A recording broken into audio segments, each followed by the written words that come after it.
स्तोत्रारण्य प्रभु अर्चने में विचरण करते हुए चंपा नगरी में बनाते। आइए मैं आपको पहले चंपा नगरी की विशेषताएं बता देती हूँ कि इतिहास में चंपा नगरी सुप्रसिद्ध नगरी के नाम से क्यों जानी जाती थी, क्योंकि चंपा नगरी के अंदर भगवान वासुदेव मोक्ष में गए। भगवान महावीर स्वामी ने देव जन्म को कितने कारण में ये गौतम स्वामी को समझाया था। तभी सुभद्रा ने छलनी से पानी निकाला था। चंदनवाला की जन्मभूमि में सुदर्शन स्वामी का और जम्बू स्वामी का वहां पर संवाद हुआ। कामदेव श्रावक की चंपा नदी के अंदर परीक्षा हुई। शेष सुदर्शन भी इसी नदी के थे। इसी प्रकार चंपा नदी में अनेकों ऐसी विधियां की घटनाएं हुई है, जिसके कारण ये चंपा नगरी इतिहास में सुप्रसिद्ध नगरी भी है। चंपा नगरी का वर्णन हम इस प्रकार से जान सकते हैं। उत्तर पूर्व दिशा भाग में चंपा नगरी के वहां पर पूर्ण नाम का एक चैत्य यशासन है। वहाँ उस चैत्य यशासन में वहाँ पर एक सुंदर उद्यान है। उस उद्यान के अंदर अति सुंदर और रमणीय वृक्ष है। चंपा नदी के अंदर कौनिक राजा नाम के एक महान राज्य करते हैं, जो महानिर्मल पर्वत के समान उनका हमें वर्णन समझना चाहिए। कौनिक राजा के अंदर पर्वत में जड़ी बूटी औषधि के समान पर्वत अपने क्षेत्र की रक्षा कर सके, उस प्रकार पर्वत अड़िग अचल स्थिर रहता है। क्षेत्र मर्यादा प्राणियों का आधार, इस प्रकार से कई गुण कौनिक राजा के अंदर विद्यमान थे और इस प्रकार से कौनिक राजा पूरी नगरी के प्रतिष्ठित राजा, नायक प्रिय राजा और सबके प्रिय राजा माने जाते थे।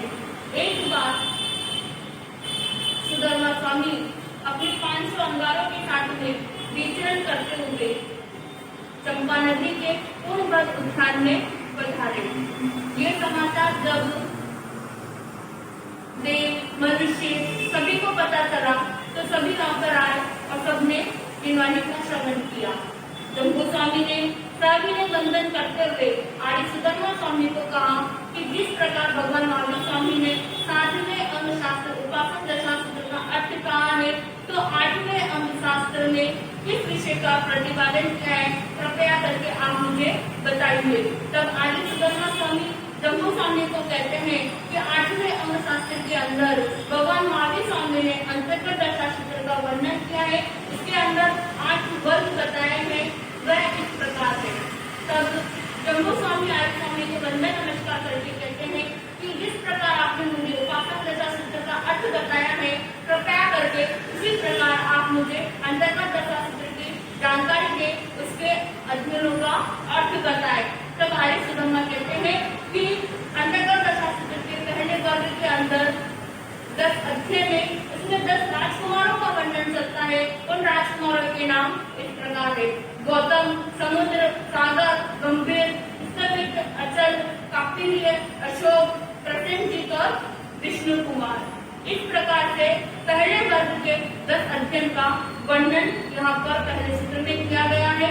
आइए जम्बू स्वामी पुनः सुदामा स्वामी से कहते हैं कि आप मुझे पहले वर्ग के पहले अध्ययन के बारे में बताने का प्रयास करें।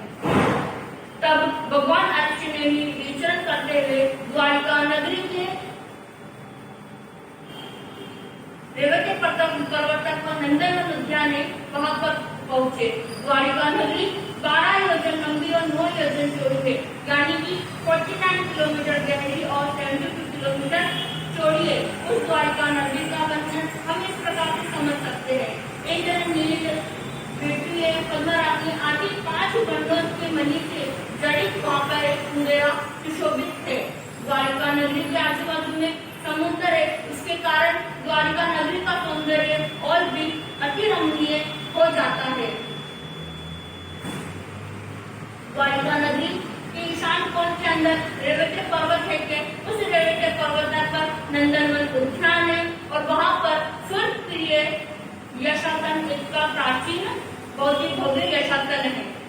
और उस नंदनवन की सबसे अच्छी खासियत ये है कि वह नंदनवन पूरा अशोक वृक्ष से सुशोभित है, जिसके कारण उसका वातावरण अति रमणीय और अति सुंदर है। श्री कृष्ण वासुदेव वहां के महाराजा हैं और सौराष्ट्र की राजधानी भी द्वारिका नगरी को भी कहा जाता है। द्वारिका नगरी के अंदर समुद्र विजय आदि 10 कहानी एकदम बलदेव आदि 5 महावीर पुरुष प्रद्युम्न आदि 3.5 करोड़ राजकुमार हुए। उग्रसेन असुर आदि उनकी उग्रसेन आदि शांबा आदि उनकी सेना हुई है। 32,000 उनके सैनिक हुए हैं। इस प्रकार से एक अत्यधिक सुविशाल सेना द्वारिका नगरी के अंदर थी और सत्यभामा उनकी पहली पटरानी हुई है।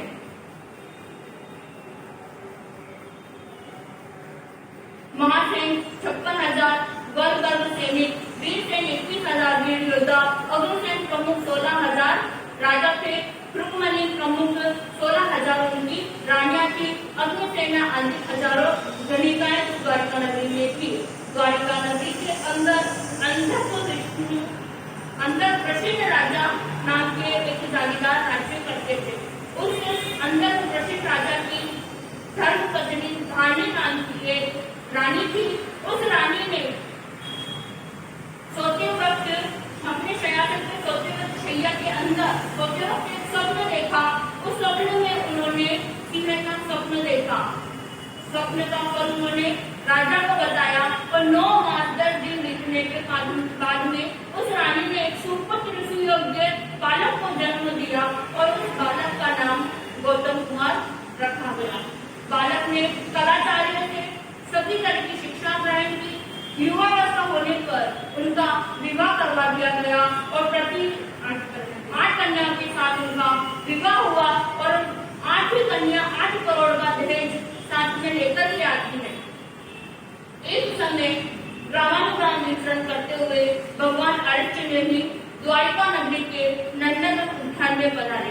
यह समाचार द्वारिका नगरी के सभी श्रावक श्राविकाओं को मिला और सभी जन भगवान के दर्शनार्थ पधारे। वहाँ पर 4 देव भवनपति, वाणियंत्र, ज्योतिषी और मेहमानी वहाँ पर आते हैं और भगवान के दर्शन करते हैं। कृष्ण महाराज भी भगवान के दर्शनार्थ आते हैं, जिनवाणी का श्रवण करते हैं और पुनः लौट जाते हैं।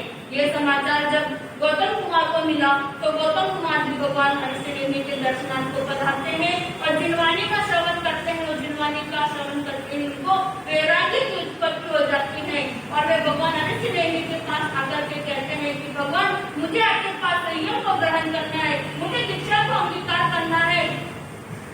मैं अपने माता पिता से आज्ञा लेकर के आता हूँ और उसके तत्पश्चात मैं आपके पास दीक्षा को ग्रहण करता हूँ। गौतम कुमार अपनी माता पिता के पास चले जाते हैं, अपने माता पिता से दीक्षा की बात करते हैं। तब उनके माता पिता भी उन्हें नाना प्रकार का प्रलोभन देते हैं। वह उन्हें कहते हैं कि बेटा, तुम्हारी शादी हो चुकी है, तुम्हारी 8 रानियां हैं, तुम सबको छोड़ करके मर जाओ। यहाँ पे तुम्हें किसी प्रकार की सुविधा नहीं है तो तुम हमें बोल सकते हो, तुम्हारे लिए हम हर सुविधा की उपलब्धि करवाएंगे। परंतु जब मन में वैराग्य का दृढ़ निश्चय हो जाए, जब मन में वैराग्य की उत्पत्ति आ जाए तो उसे कोई रोक नहीं सकता है। ऐसा ही गौतम कुमार का दृढ़ निश्चय का वैराग्य था कि उन्हें कोई रोक नहीं पाया और गौतम कुमार के माता पिता ने हर उल्लास के साथ उन्हें दीक्षा करवाई, उनको दीक्षा की आज्ञा प्रदान कर दी और वे भगवान अरिष्ट देवी के चरणों में दीक्षित हो गए। तत्पश्चात भगवान अरिष्ट देवी वहां द्वारिका नगरी से विहार करते हुए गांवों गांव विचरण करते रहते हैं और एक दिन गौतम मुनि भगवान अरिष्ट देवी के पास आते हैं और स्थिर मुनियों के साथ में रहकर के सामायिक आदि 11 अंगों का उन्होंने अध्ययन किया। उपवास, आयंगिल आदि कठोर तपस्या करी और पुनः एक दिन वे भगवान के पास आते हैं, भगवान को वंदन नमन करते हैं और भगवान को कहते हैं कि भगवान, अगर आपकी आज्ञा हो तो मैं भिक्षु प्रतिमा करना चाहता हूँ। भिक्षु प्रतिमा की उन्होंने भगवान ने कहा कि जैसा तुम्हें सुख हो वैसा तुम कार्य करो। भगवान की आज्ञा प्राप्त होने के बाद वह स्थिर मुनिवृंदों के साथ विचरण करने लगे। इन्होंने भिक्षु प्रतिमा के साथ साथ में गुणवत्ता और ऐसी अनेक कई तपस्याएं की और 12 वर्ष तक उनका क्या रहा, संयम काल रहा। अंतिम का 1 मास शत्रुंजय पर्वत पे जाकर के शरीर का संतारा करते हुए अस्थि कर्मों को नष्ट करते हुए और मुक्त हो गए। इस प्रकार से हे जम्बू, पहले वर्ग के पहले अध्ययन में गौतम कुमार का वर्णन किया गया है। समुद्र सागर गंभीर अचल स्मित कापिल अशोक प्रसन्नजित विष्णु, इनका भी 8 कन्याओं के साथ विवाह होता है। ये सभी कन्याएं 8 कोटि हिरण्य का धन दहेज अपने साथ में लेकर के आती है। ये सभी राजकुमार भी प्रभु अरिष्टनेमि की जीवनी को श्रवण करते हैं, इनको वैराग्य की उत्पत्ति होती है और सभी दीक्षा अंगीकार करते हुए, भिक्षु प्रतिमा करते हुए, गुणवत्ता तत्व करते हुए, अपने संयम जीवन में आगे बढ़ते हुए 12 वर्ष का संयम का पालन करते हैं। अंतिम 1 मास सलेखना संसारा करते हुए सिद्ध गुरु और मुक्त होते हैं। इसी प्रकार से पहला अध्ययन यहाँ पर समाप्त होता है। दूसरे अध्ययन में पुनः जम्बू स्वामी दूसरा वर्ग में जम्बू स्वामी आर्य सुधर्मा स्वामी से कहते हैं कि जिस प्रकार आपने पहले वर्ग का मुझे अर्थ फरमाया है, कृपया करके आप मुझे दूसरे वर्ग के बारे में भी बताइए। तब सुधर्मा स्वामी कहते हैं कि दूसरे वर्ग में 8 अध्ययन है। उन 8 अध्ययनों में इस प्रकार से है: अशोक, सागर, समुद्र, हिमवान, अचल, धरण, सुवर्ण, अभिचंद्र। इन सबके पिता अधिक अंधक वृषिण और माता धारणी है। जो पहले अध्ययन में 10 राजकुमारों का वर्णन किया था और दूसरे अध्ययन में जो 8 राजकुमार है, उन्हें 18 इस प्रकार 18 राजकुमारों के माता पिता दोनों एक ही है, जो द्वारिका नगरी के सुप्रतिष्ठित जागीरदार अंधक वृषिण और माता धारणी है। इन्होंने भी भगवान अरिष्टनेमि के समक्ष दीक्षा का अंगीकार किया। दीक्षा का अंगीकार करने के बाद में समय से लेकर 11 अंग तक का इन्होंने अध्ययन किया। उपवास अधिक कठिन तपस्या की, बड़ी भिक्षु प्रतिमा लेकर के गुणवत व्रत का पालन किया और 16 वर्ष तक इन्होंने संयम का पालन किया और अंतिम 1 मास का सलेखना संसारा करते हुए सब सिद्ध हुए और मुक्त हो गए। इनका वर्णन हमें गौतम कुमार की समझना चाहिए। इसी प्रकार द्वितीय वर्ग संपूर्ण हुआ। तीसरे वर्ग में जम्बू स्वामी पुनः आर्य स्वामी से पूछते हैं कि जिस प्रकार आपने मुझे पहले और दूसरे वर्ग का अर्थ फरमाया है, कृपया करके आप मुझे तीसरे वर्ग के बारे में बताइए। तब आर्य सुधर्मा जम्बू स्वामी से कहते हैं, हे जम्बू स्वामी, 13वें वर्ग के अंदर 13 अध्ययनों का वर्णन किया गया है। तीसरे वर्ग के अंदर 13 अध्ययनों का वर्णन किया गया है। वह इस प्रकार है: अनित सेन, अंगद सेन, अजित सेन, अनित भृगुदेव सेन, शत्रुसेन, सारण, वजसु कुमार, सुमुख, दुमुख, सुमुख, दारुण, अनादृष्टि। इस प्रकार से तीसरे वर्ग के अंदर 13 ऐसी चीज है। ये जैन धर्म कितना महान, ये जैन शासन कितना महान है, जहाँ पर न कोई लॉकडाउन और न ही कोई कोरोना महामारी, न किसी प्रकार का कोई चिंता न करते हुए आज एक ही भाव से, एक ही आस्था और एक ही श्रद्धा से आप यहाँ पर आए हैं कि आज क्या सुनना है, जिन वाणी को सुनना है, आज प्रभु महावीर की गाथा को सुनना है, आज अंतर्गत सूत्र का हमें मूल और अर्थ दोनों ही श्रद्धा भक्ति अहोभाव के साथ में सुनना है। इस आश को लेकर आप सभी धर्म स्थानक में उपस्थित हुए। पुनः आप सभी का बार बार अभिनंदन। बंधुओं, 8 दिन के लिए हमें क्या कर दे, बाकी त्याग तो आप करते ही हो। लीलोद्री का त्याग होगा, सचित पानी का त्याग, रात्रि भोजन, याचना, एकासना, सब कुछ त्याग होगा।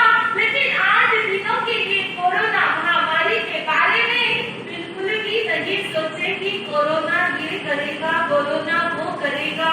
कितने लोग मर गए, पेपर पढ़ोगे तो क्या होगे मन में, वैसे ही अशुभ प्रवृत्ति चलेगी और व्हाट्सएप फॉलो होगी, कोरोना के ही विचार चलेंगे। इसलिए 8 दिनों के लिए क्या करेंगे, संपूर्ण रीति से कोरोना महामारी के प्रति न तो उसके प्रति कोई चिंतन, न कोई विचार, न कोरोना की कोई बातें, ताकि क्या हो, हमारा मन शुद्ध भावना से परिपूर्ण बन जाए और 8 दिनों के अंदर ये इतनी धर्म साधना, इतनी आराधना हमें करनी है कि पूरे दुनिया से कोरोना जैसी बीमारी जल्दी से जल्दी भग जाए। ऐसा हमें प्रयास करना है।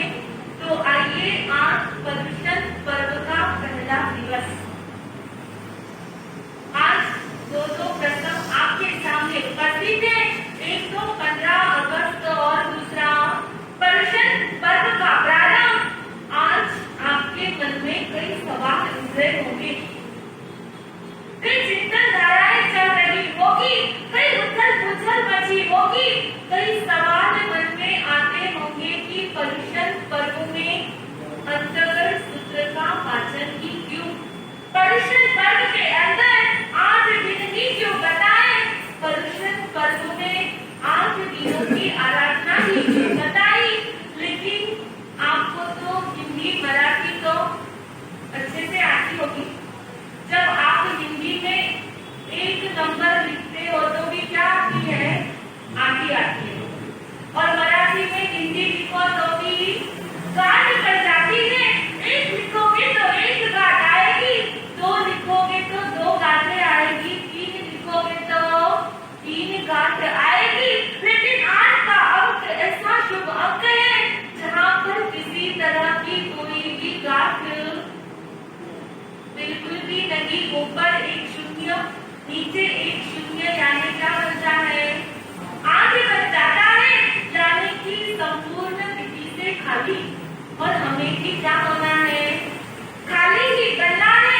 हमारे दिल के अंदर, हमारे मन के अंदर, हमारी विचारधाराओं के अंदर जो राग द्वेष विषय कषाय आदि जो ग्रंथियां चल रही है, हमें पूर्ण रीति से निकाल कर फेंकना है। किसकी तरह, 8 के अंक की तरह।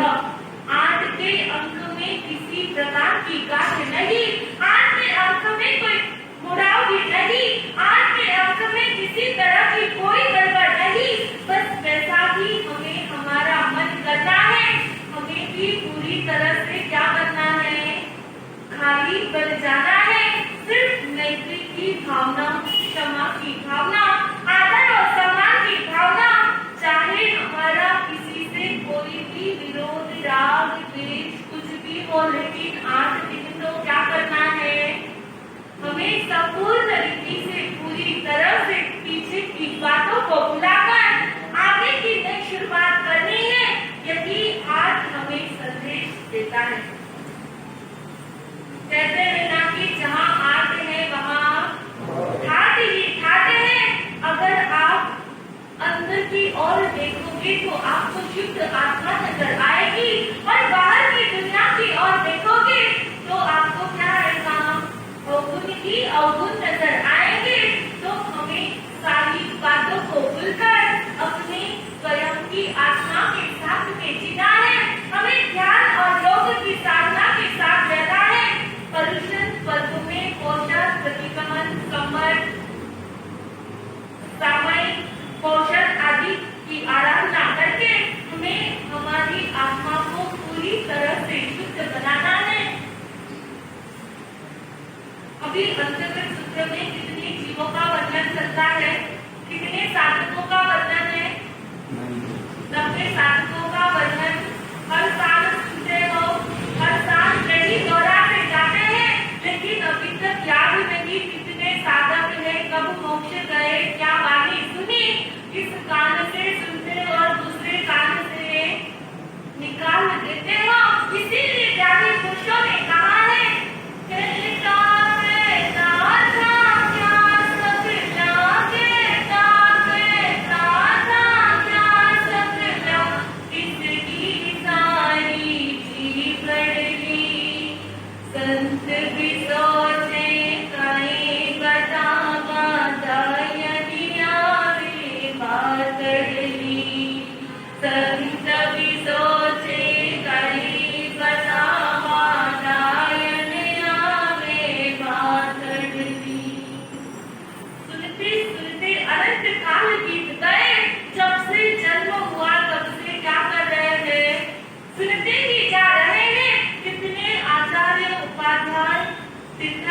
दरदरों की बातें भी हम सुन चुके हैं, लेकिन हमारे जीवन में परिवर्तन आया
क्योंकि उस समय जब चतुर्थ आर्य का अंत समय चल रहा था, तब उस समय पूरी विश्व के अंदर महाकाल मच गया था।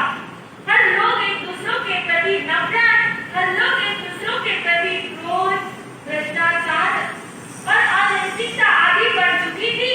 तो बहुत से साधु संत और आचार्यों ने मिलकर एक सूत्र ऐसा लिया कि जिसमें क्या मिलती हो, कुछ शिक्षा मिलती हो, जहाँ पर संयम, समझपना और जहाँ पर आदर सम्मान के भाव आते हैं, जहाँ पर चारित्र्य के भाव आते हैं, ऐसा एक सूत्र चुना और वो सूत्र था अंतकृत दशांग सूत्र, जिसको हम क्या बोलते हैं, अंतगढ़। अंत यानी लास्ट, गढ़ यानी जो पर्वत पर मोक्ष गए वो जो, और पहला जो वज्र है उसके भी 10 अध्याय और पीछे के वज्र के भी 10 ही अध्याय है। इसलिए क्या लगा दिया पीछे, अंतगढ़ दशा सूत्र।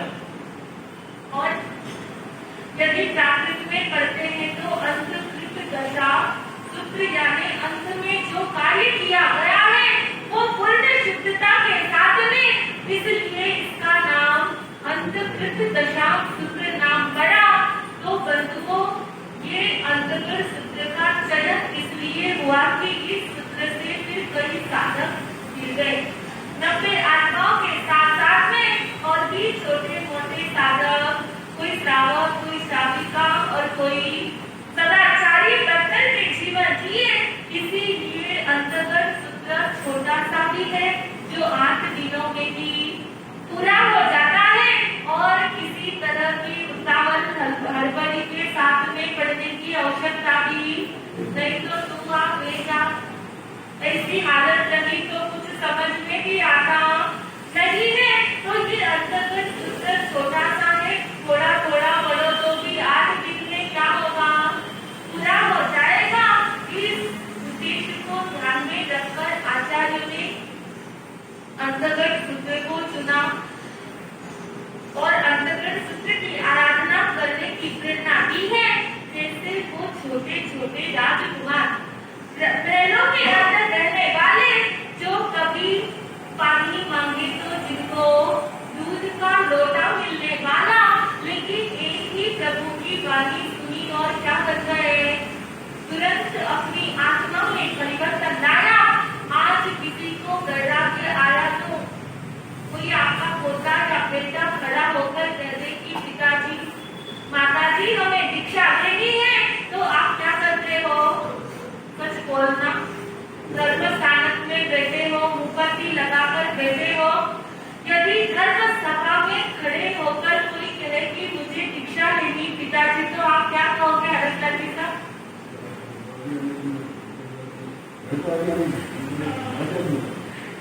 देखो, भले ही कितने ही ज्ञानी ध्यानी स्वाध्यायी बन जाए, लेकिन पुण्य के प्रति इतना मोह रहता है कि जल्दी से आज्ञा देने को तैयार नहीं होते हैं। लेकिन आज आपने अंतर्गत सूत्र का प्रथम वर्ग के 10 अध्याय, दूसरे वर्ग के कितने अध्याय, 8 अध्याय, एक ही माता के 18 बेटे, कितने बेटे? आज के जमाने में आरोग्याचा मातृजी वास्तव्य मूर्ती विश्वनाय माता मातृजी डॉक्टर प्रगति वंदनी माता पॉलिसी जनरल आनंद अंबेडकर बाग पदर सभी भाई बहनों की संगीत में हार्दिक स्वागत, अभिनंदन, जय हिंद। आज महापर्व की कुछ कामना सभी को, सभी से निवेदन की क्या प्रक्रिया के साथ घर आराधना अधिक से अधिक संख्या में करें। 8 दिन तक 8:30 बजे ठीक जैसा स्टार्ट हो जाएगा, सभी 8:20 8:25 तक आने की प्रयास करें, जिससे कि इसमें आने जाने कोई दिक्कत नहीं हो, तो एकदम शांत व्यवस्थित सुनने होगी। आज 15 अगस्त है, अपने देश का 74वां आजाद दिवस है। सभी को 15 अगस्त की शुभकामना। पहले हम लोग जनरल करेंगे, श्रीमान अब्दुल का अगला सब आगे बढ़ा।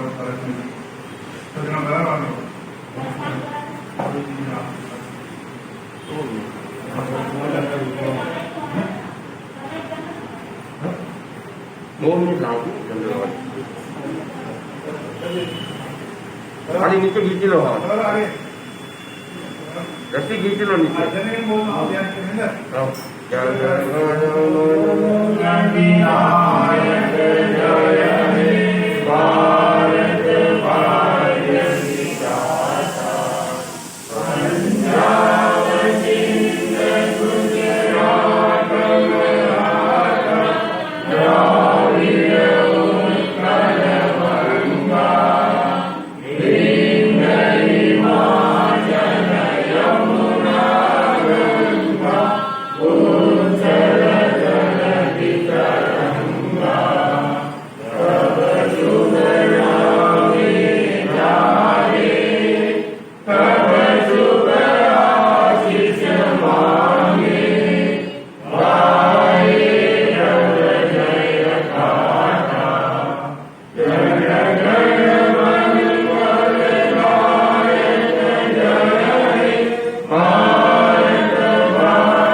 श्रीमान हरिदास बाड़ा अपने भाव व्यक्त करेंगे।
चिंतन करते हैं कि रोटी पर्व भी आते हैं, उसमें होली, दिवाली, राखी को प्राप्त किया।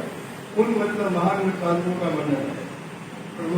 और यहाँ भी अभी जो है चरित्र आत्मा रही हुई है, क्योंकि जो ज्ञान दर्शन और चारित्र और सबके ऊपर ही जो अपना व्याख्यान मतलब देते हैं। दान, शील का भाव आदि जो है इन्हीं विषयों पर जो है चर्चा होती है। भगवान महावीर ने जो है क्या ये भावना जो है संसार सागर के जीने के लिए बताई है। मैत्री भावना और ये कारुण्य भावना और यानी ये जो मध्यस्थ भावना और अंत में प्रमोद भावना। और ये अगर ये चार भावनाएं जो अगर हमारी आत्मा के अंदर नहीं है तो हम जो है इस संसार से पार नहीं हो सकते हैं। आज 15 अगस्त है। जिन महापुरुषों के अंदर जो है ये चारों भावना जो है एक मतलब श्रद्धा थी कि हमें जो हिंदुस्तान को आजाद यानी कराना है, तो उन्होंने जो है कि ये श्रद्धा के ऊपर ही जो है इस मतलब हिंदुस्तान को आजाद यानी कराया। वरना अगर ये चार भावना की नहीं होती तो वो भी हिंदुस्तान को आजाद नहीं करवा सकते। उनको भगवान ने 12 भावना वो भी बताई गई, लेकिन वो जो अपने साहित्य के लिए है और ये चार भावना जो है यानी अपनी श्रद्धा के ऊपर है। तो मैं अंत में आज यही कहूंगा कि इन 8 दिनों में यानी बाहर से हटकर जो है अपने अंदर जो आत्मा को देखें और यानी जितने भी हमारे में जो है अवगुण है उनको जो हम यानी केंद्रित करें और एक एक को जो है हम बाहर निकालने की कोशिश करें। अगर कहीं यानी आग लग रही हो तो हम जो है उनको बुझाने की कोशिश करते हैं, चाहे मिट्टी डालते हैं चाहे पानी डालते हैं। इसी तरह से हमारी आत्मा के अंदर भी जो है ये अमृत रूपी जो है क्रोध मान माया लोग आदि जो विषय रूपी जो है ये जो है विकार है, उनको जो हमें इन 8 दिनों में जो है चुन करके बाहर निकालना है और हमें सभी जो है समाज पर बजा कर जो है जीवन का लाभ ले। जय जिन्हें जय माता।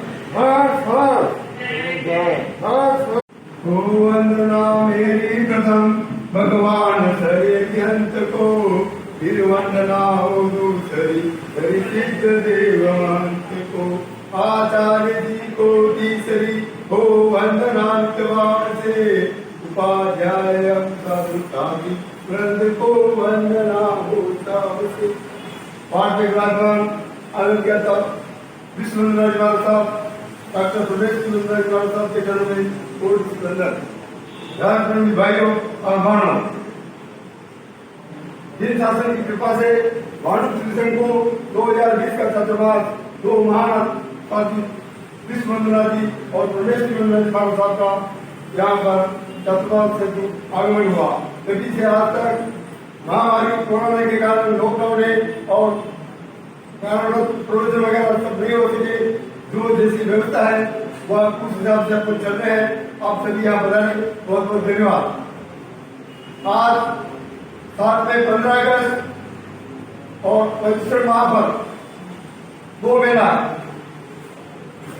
15 अगस्त क्यों मनाया जाता है? आज के दिन अंग्रेजों के द्वारा भारत स्वतंत्र हो, गुलामी से मुक्त हुआ। सन 1857 से झांसी की रानी लक्ष्मीबाई, अकबर काल में महाराणा प्रताप, महाराष्ट्र के शिवाजी महाराज, इन सब महायोद्धाओं ने 1947 तक जितने भी महायोद्धा स्वतंत्रता संग्राम में आहुति उनकी हुई है, उन सबको कोटि कोटि वंदन अभिनंदन। भाई और बहनों, आप भी ध्यान रखें, देश तो स्वतंत्र हो गया है लेकिन आगे स्वतंत्र नहीं हुए। इस बात का ख्याल रखें और वही काम करें जो देश हित में हो। देश हित का देश विरोधी कोई काम करे, आप तुरंत उनका विरोध करो राजनीतिक मंच पर और प्रयास निष्पक्ष भाव से, तो अपना देश कभी स्वतंत्र नहीं होगा। इस बात का आज निश्चित रूप से ध्यान डालना। सभी शहीदों को नमन करते हुए 15 अगस्त की आप सभी को हार्दिक शुभकामना। महापर्व प्रदूषण। भारतवर्ष सदियों से आध्यात्मिक देश रहा है और इस वर्ष विशेषकर चतुर्मास काल के पहले 22 मार्च से बम्बई में लॉकडाउन लागू हो गया। ये किसी को मालूम नहीं था कि ये लॉकडाउन कोरोना महामारी इतनी फैली या जो कुछ भी है बीमारी ये इतनी चलेगी। इसके कारण सभी गतिविधियां ठप हो गई। तो अब जैसा भी अवसर मिल रहा है वैसा कार्यक्रम हो रहा है और अनंत काल से जो भी समस्या आती है उसका समाधान राजनीतिक और आध्यात्मिक से निकाला जाता है।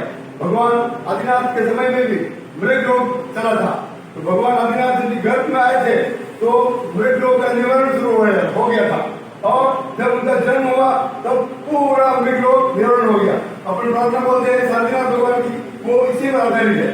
विश्व में शांति की स्थापना हुई। इसी कारण अभी भी वर्तमान काल में तीर्थंकर वगैरह तो नहीं है, लेकिन तीर्थंकर के मानने वाले, भक्ति करने वाले साधु संत जी महाराज पूरे हिंदुस्तान में विराज रहे हैं और धर्मांतर जिन शासन की प्रभावना कर रहे हैं। तो आज विशेष रूप से अपन हर साल अनेक प्रभु का नवकार मंत्र का जाप करते हैं। इस वर्ष यहाँ पर शांति जाप रखा है शांतिनाथ भगवान का, जिसे मृग रोग निवारण हुआ उसी प्रकार ये कोरोना का नाश होगा जल्दी से जल्दी। आप घर घर में शांति जाप करें और संघ की ऐसी व्यवस्था है कि घर घर में शांति जाप। हमारा तो आह्वान है पूरे भारतवर्ष में घर घर में शांति जाप हो और भारतवर्ष ये कोरोना से मुक्त हो। आप इसमें शांति जाप करके कोरोना बीमारी को मिटाने में अपना योगदान दे सकते हैं और धर्मांतर भी कर सकते हैं। दोनों लक्ष्य साथ में हो जाएंगे। तो मैं विश्व कल्याण की भावना से आपसे यही आह्वान करता हूँ कि घर घर शांति जाप करें। परमाणु का खेल व्यवस्था है उसका कोई मायना नहीं है, लेकिन मूल पर शांति जाप करना है कोरोना की मुक्ति के लिए। तो आप सभी से आह्वान है, संघ और दान बाजार वाले और जो संघ में नहीं है उनको भी आह्वान करें कि शांतिनाथ भगवान का जाप करें, शांति से जीवन शांति करो, सभी जीवन सुखी करो। इन्हीं विश्व मंगल भावना के साथ में जय जयेंद्र, जय महावीर।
आनंद आए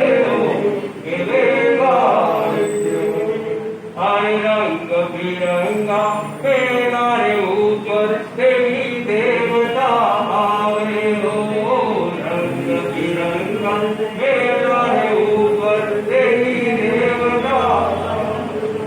हर भगतोरी भक्ति दे चुन चुन आनंद भावे हो, जो भक्तोरी भक्ति दे चुन चुन आनंद पावे हो।